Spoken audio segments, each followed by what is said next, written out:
Hello, good morning to Mr. Ayman as our lecturer of brass technique and all my fellow friends. So today we would like to present about tuba. Hello everyone. Now I will talking about the history and the types of the tuba. The tuba proper was first patented by Prussian bandmaster Wilhelm Wipprecht and German instrument builder Johann Gottfried Moritz in 1835. The word tuba means horn or trumpet in Latin. Its body is composed of the mouthpiece, main tube, valves, and the bell. These instruments were soon adopted by British brass bands. Tubas come in a number of keys: B double flat, C C, E flat, F, and G G. Though the tuba is what is called a non-transposing instrument, as its music is read and played in concert pitch. There are many design configurations for the tuba. The compensating valve design allows the playing of true, pure pedals that are in tune. Mirafon's tuba, held almost in the transverse position, has 4 rotary keys. The bell can be forward facing or up.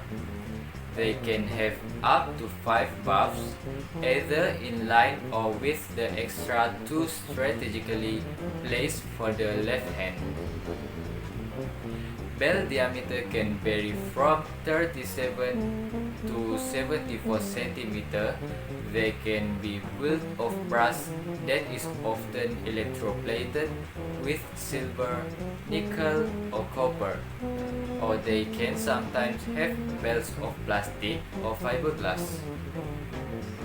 The bell tubing can be wide and open like a funnel or relatively small, ending in a large bell.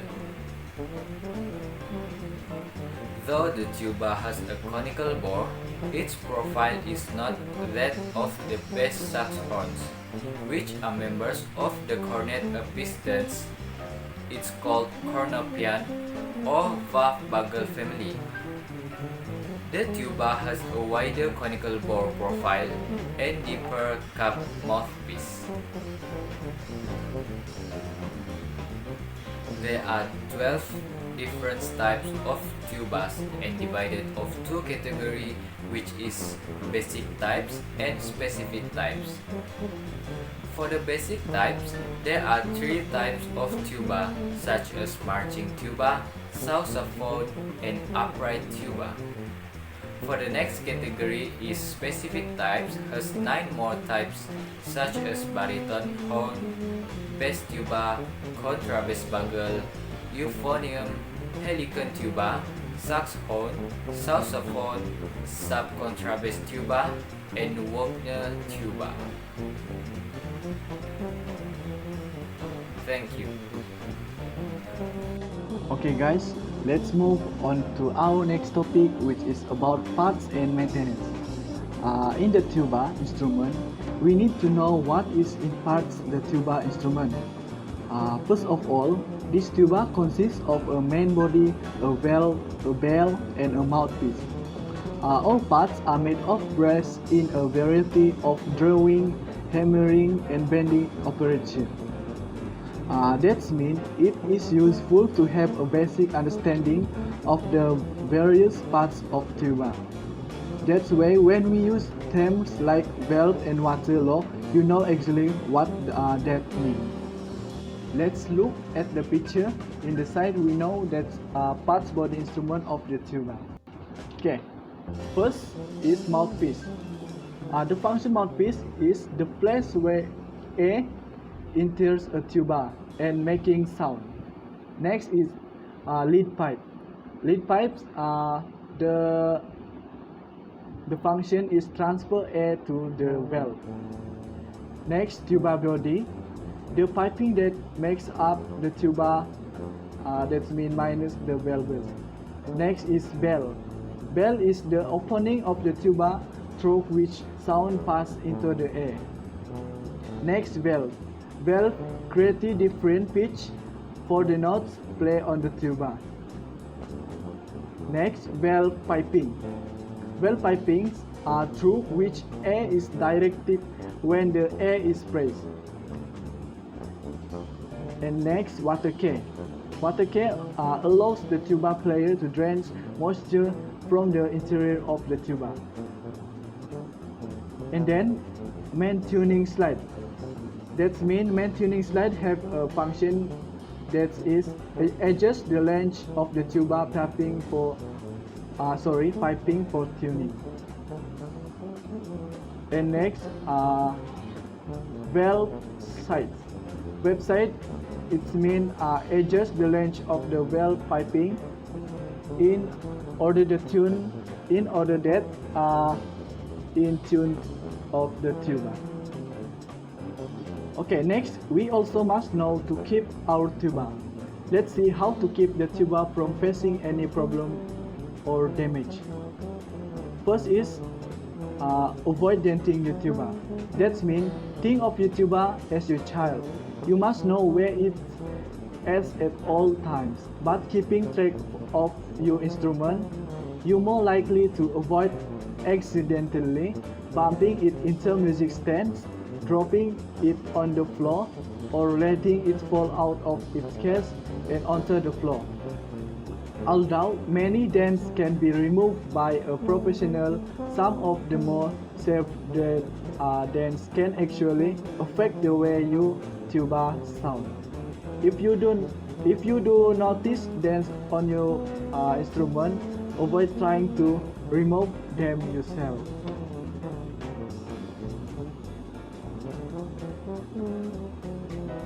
Okay, next is use swabs to remove moisture. That means in its most basic form, brass instrument maintenance involves keeping the outside and inside of your tuba clean. While the outside is easy enough to keep polished, the inside can pose some challenge. First, tubas are sensitive to moisture. If you follow saliva and other kinds of moisture to adhere to the inside of your tuba, it can corrode and cause rash. Wiping away the moisture, which a swab is your first line of defense. Swabs are essentially wet cloths with a string and are crucial to keeping your tuba clean and maintained. Be sure to use a swab on the section of your tuba that's more likely to collect moisture, like the section from the mouthpiece to the slide. And then just a couple minutes of swabbing. A day can help that remove to the moisture and greatly improve the life of your tuba. Next is polish your tuba. That means we must polishing your tuba every day. May seem like overdoing it, especially if you only play your tuba once or twice a week. In such case, the general rule of thumb should be to wipe down your tuba after each use. Wiping your tuba, doing with a flushing cloth, can prevent tarnish and other exterior damage caused because by the exposure of your tuba to the dirt on your hands and the dust in the air.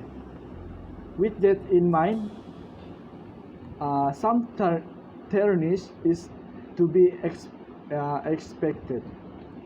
While you are it,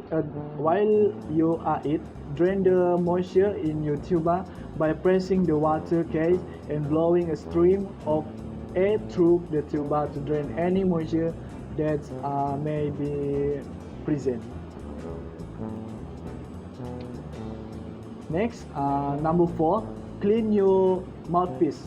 That means clean your mouthpiece weekly. When we learn brass instrument like a tuba, the mouthpiece of your tuba is a breeding ground for bacteria. So it acts a barrier between your mouth and the rest of the instrument. As a part of your routine maintenance, you should be brushing out the inside with a mouthpiece brush and warm, soapy water, and you should be doing so on a weekly basis. Rinse it with cold water and dry thoroughly.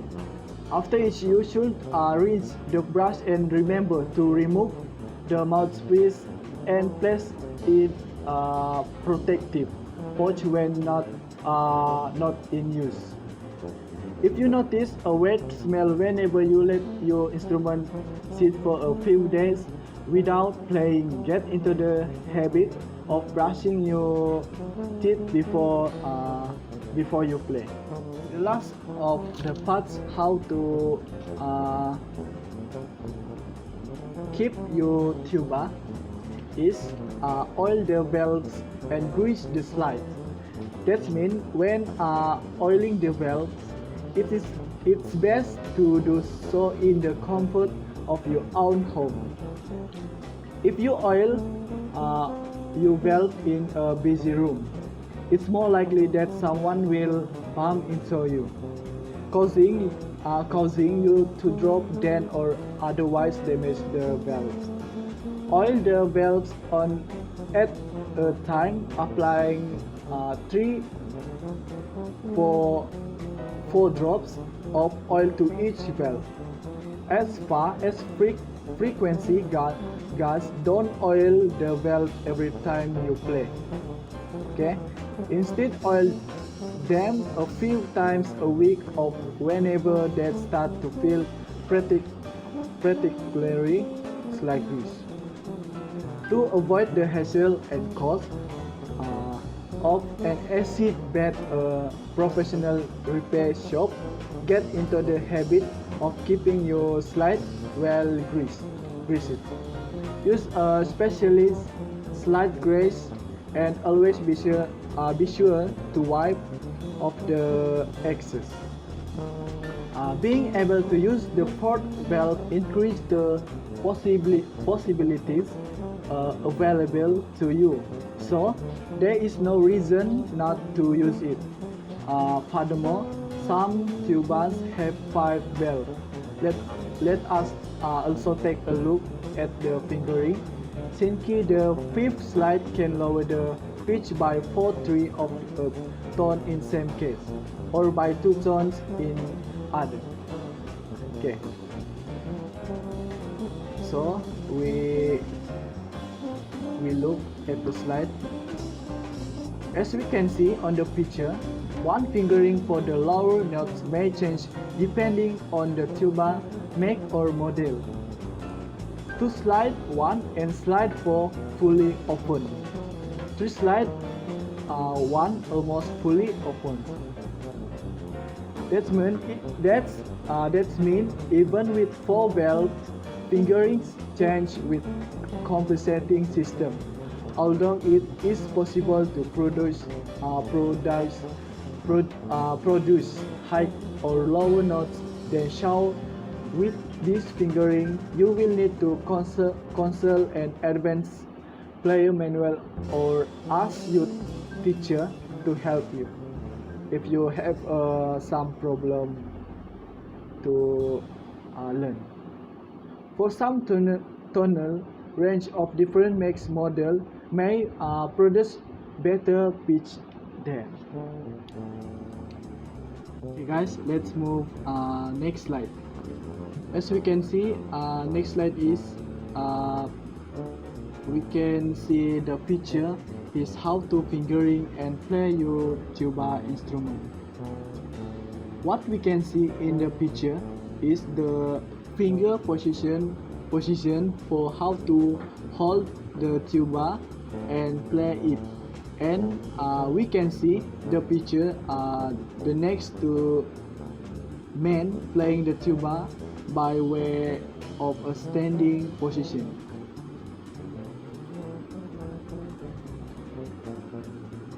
Okay, before I finish, I want to present about one video that I got to make you know how to play tuba without a fingering and position slide.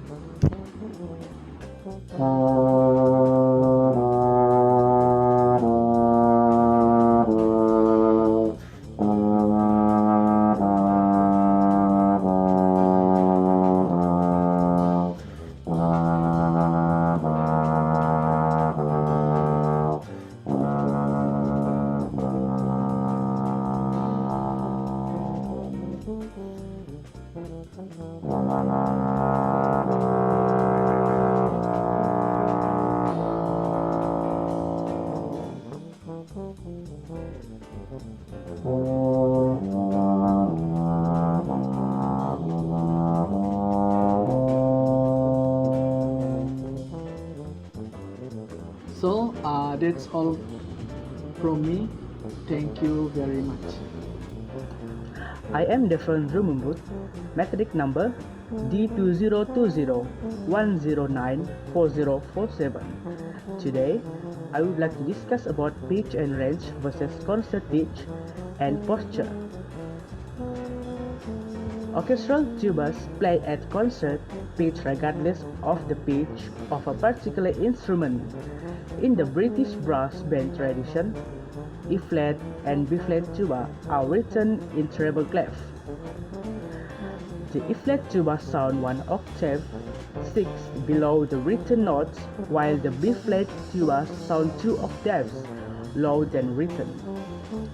The B-flat tubas are technically B-flat, that is double flat tuba. The F tuba is a smaller, lighter instrument primarily used for solos. Prior to the invention of the modern tuba in 1835, the operclave might have been used. Next, concert pitch.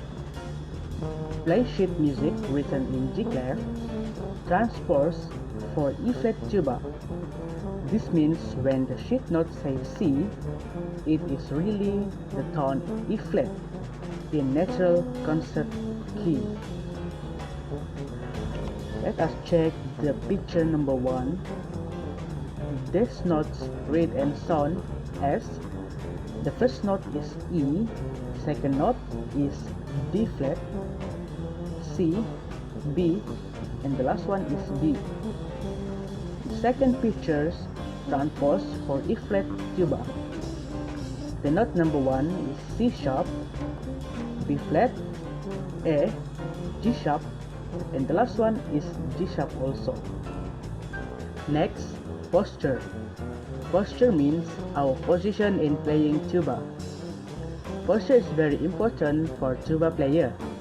Help us to hold the tuba easily and make us breathe fully.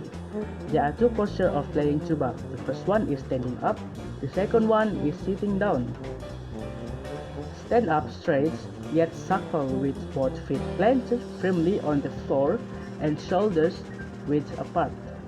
Raise our chest in a normal and healthy position. The last one is keep our head level. Feet are flat against the floor and the back are straight. Don't leaning against the chair, even though you seated toward the back. Notice that our shoulders are relaxed and the neck is not bent. The last one is always keep the head up and looking straight forward. Hello everyone, my name is anak Alew. My matrix number is D2020-109-4056. Today I would like to present the issue how to play tuba.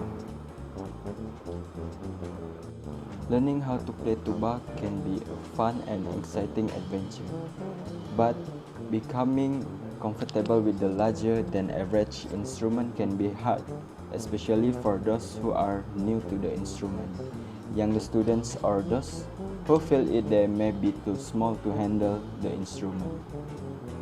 Whether you are brand new to the world of music or are switching to the tuba from a different instrument, there are a few important things to keep in mind. From perfecting your posture to finding the right horn, you will find some of our best advice. The first issue is to find the right tuba. Particularly important if you'll be playing the tuba in a marching band, but still important for every type of player, is finding the right size horn. Beginner tuba players should start out with a 3/4 size tuba and manageable cases. Otherwise, they'll be uncomfortable playing the tuba and frustrated with transporting it. Not a good formula for retention. Weight is another thing to consider.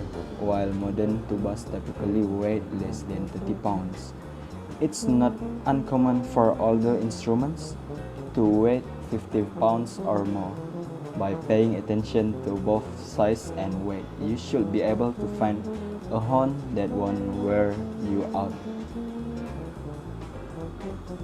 The second issue is prepare your body. Although every tuba player probably wish that they could play while sitting down, this isn't always an option. Whether you are in a marching band or required to stand during performance, producing enough airflow to sustain low notes while walking or standing is demanding. For this reason, every tuba player should prepare their mind and body for the instrument. Tuba players should prepare themselves for marching bands season by acclimating themselves to heat, humidity, and the physical demands of the season. Try walking or jogging with a weight backpack. Carry your mouthpiece on walks or runs, or consider heading for your local gym for weight training. There have been another issue, that is to become a better tuba player or a better musician, you must challenge yourself. Once you have been playing a little bit and have a somewhat decent grasp on the instrument, there's no reason you shouldn't be challenging yourself. The idol I will talk about is Arnold Maurice Jacobs. He was an American tubist who spent most of his career with the Chicago Symphony Orchestra. He held that position from 1944 until his retirement in 1988. Jacobs was considered one of the foremost brass pedagogues of his time, as well as an expert on breathing as it related to brass wind, woodwind, and vocal performance. Due to childhood illness and adult onset asthma, his lung capacity was significantly impaired. He is best remembered for his playing philosophy, which he referred to as song and wind.